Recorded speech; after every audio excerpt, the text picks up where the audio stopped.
Joy Hind. Welcome to Bangla defence news.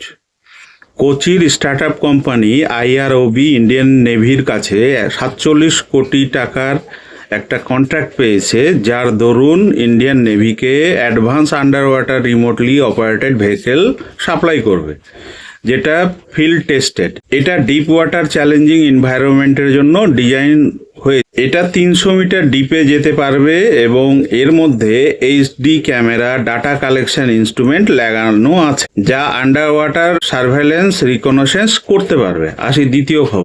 Bharat যুক্তরাষ্ট্রের সঙ্গে একটা হাই লেভেল কনক্লেভ হোস্ট করছে সেই দেশের আর্মি চিফদের নিয়ে, যারা ইউএন পিস কিপিং ফোর্সে যোগদান করে। এর মধ্যে পাকিস্তান ও চীনকে ইনভাইট করা হয়নি। যদি আপনারা ইউএনের আরও খবর জানতে চান তবে কমেন্ট করে জানাবেন। আসি তৃতীয় খবরে। ভারতের প্রতিরক্ষামন্ত্রী মাননীয় রাজনাথ সিংজি প্রতিবারের ন্যায় এবারও শস্ত্র পূজা করেছেন। এবার উনি ভুজ সেক্টর থেকে এই পূজা করেছেন।